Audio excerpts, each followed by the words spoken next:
What's going on, everybody? Jesse Moon coming to you from San Antonio, Texas. Hey, listen, today what I'm going to be sharing with you during this financial literacy month, I'm going to be talking about 6 steps to just better personal finance, guys. Now, these 6 steps that I'm going to be sharing with you, they're pretty vital. Hopefully, that you're going to be able to take some nuggets from it and start implementing into your daily life.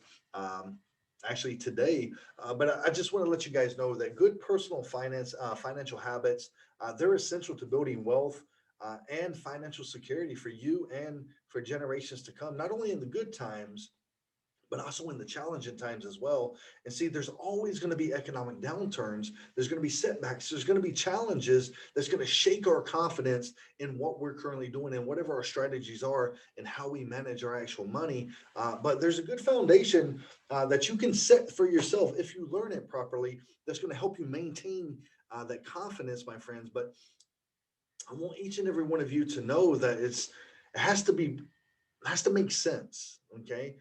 And it has to fit into and align with your financial plan, your financial goals that are unique to you. There's not a one size fits all type of thing, but I'm just going to go ahead and quickly go over the 6 steps with you.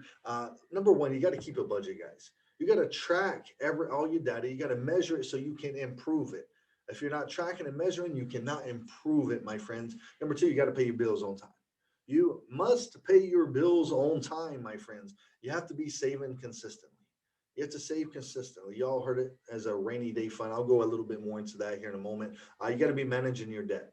You got to manage your debt appropriately. That way, everything now is based on what a credit score, right? You know, debt to credit ratio, stuff like that. You got to have adequate amount of protection. You got to protect it. You got to insure it, my friends. And then number six, you got to use a financial professional.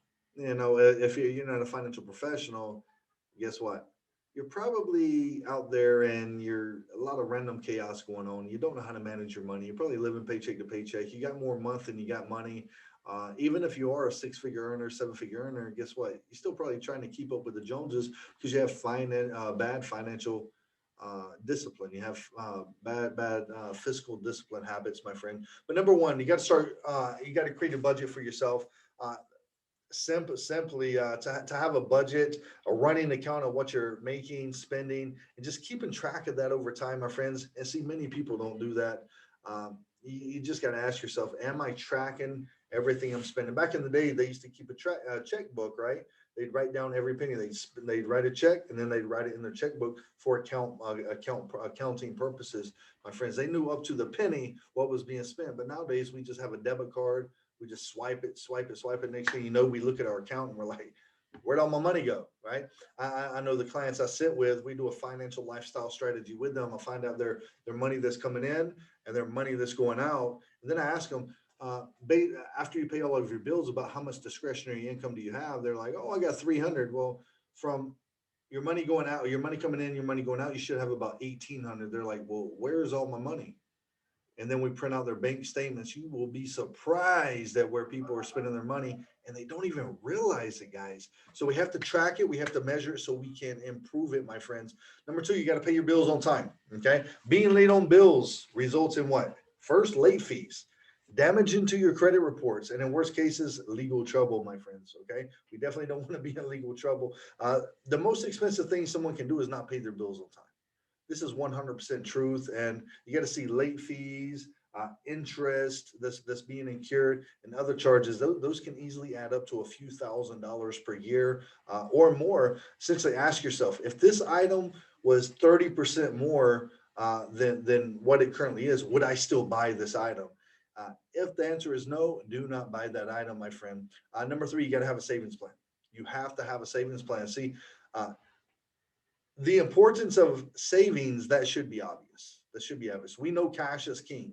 Anybody who tells you cash is not king, yeah, they're not giving you sound advice because cash is still king, my friends, in the current day. Okay, but you're going to get old. You know, barring that no unexpected accidents occur, life's going to throw some unexpected expenses your way. Okay, we have to understand that um, we have to have a solid retirement plan. See, a lot of people don't even have money saved up.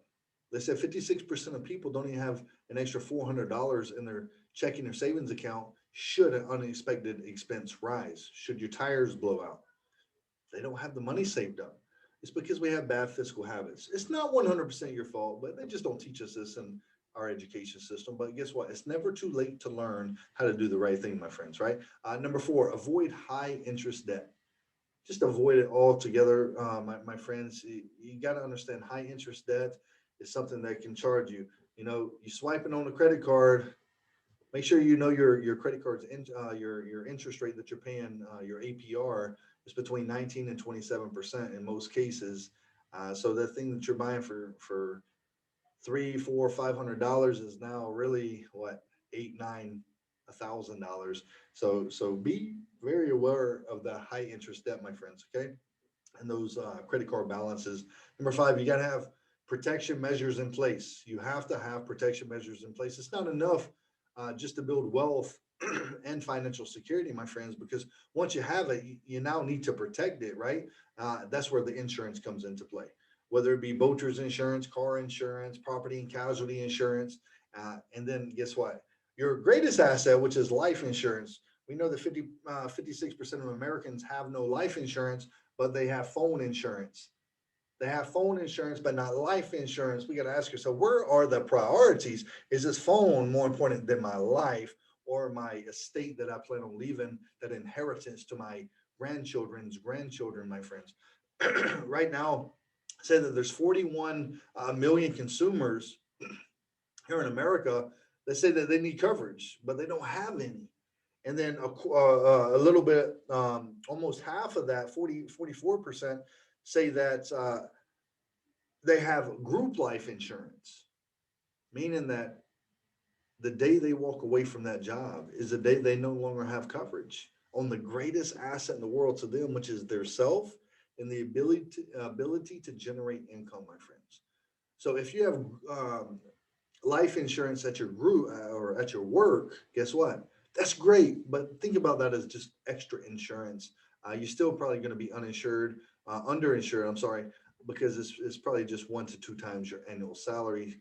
But we just got to ask ourselves, it's what type of proper things are we taking in place, and proper protection measures we're taking in place to protect the things that matter the most to us.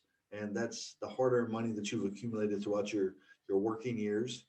And do I have enough income saved to last me until my demise? Here in America, the average 401k plan at 65 years old is less than $150,000. If you just pulled $10,000 out per year to live on, no one can live on $10,000 per year, but you would actually run out of money by the time you're 73, 74 years old. And then you would be 100% dependent upon the United States government because you didn't protect the greatest thing in your life, which was yourself and the hard-earned money that you were accumulating throughout your working years, my friends. And then the sixth step, you got to get a financial professional. If you think about this, if you were driving down the road and your car engine was making some noise, you'd probably Google it, right? My car is ticking. But would you look under the hood and try to replace the parts yourself, or would you try to rebuild the engine yourself? Probably not. You would take it to a mechanic. Same thing with your finances, with your personal finances. Guys, gals, if it's not your profession, be honest with yourself. Say, listen, I don't know what I'm doing and I need help. And that putting that pride and that ego to the side can be one of the most difficult things. I promise you. I definitely understand what you're thinking about right now because I was there at one time. I thought I could do my research and try to fix it myself, guys. Try to fix my credit myself, try to fix my personal finances myself. But ultimately, in the end, all I did was make things worse. So I had to go seek a financial professional to help me with my goals, so I could get to the place in life that I wanted to be, so I can truly thrive in life, my friends. So with that being said, guys, it's a really quick video to go over the six steps in a financial plan, my friends. But I just want to let each and every one of you know that if you do have some financial questions or about what I talked about here today, and you want to reach out to me, feel free to reach out to me, guys. You can shoot me a text message and just say help at 210-816-1632. Shoot me a message on Facebook or whatever platform you're watching this video on. And then I may be able to assist you and point you in the right direction. Now, I am a life insurance agent, so I'm a tax strategist, and I do help people put them in a financial vehicle so they can outpace inflation and reduce the taxes that they're going to have to pay. I help them with a financial vehicle that they're going to be able to grow their retirement money tax free, right? Free from market loss. So they're going to get the highs of the market, none of the lows. They have immediate access to their money. They don't have to wait till they're 59 and a half years old, right? And it's protecting and preserving the wealth that they already have and growing it at the same time, my friends. If they pass away, it'll blossom into a few $100,000 more in the form of a death benefit, just like the wealthy do. Because if you're a believer in the Bible, it says that our responsibility is to leave an inheritance to our grandchildren's grandchildren. My friend, a 9 to 5 job will never allow you to do that. The stock market is too high risk, it's too volatile to ever give you the confidence that you're actually going to have something to leave behind. With the stock market, you're just asking yourself, am I going to have enough to last me until my demise? But with that being said, guys, if you have any questions, feel free to reach out to me. Go and be a blessing. Go ahead and smash that like button below. Go ahead and click share. Let's get this message out to as many people as possible, my friends. But you have a wonderful and blessed day. And go out there and be a blessing to someone else today, my friends. God bless.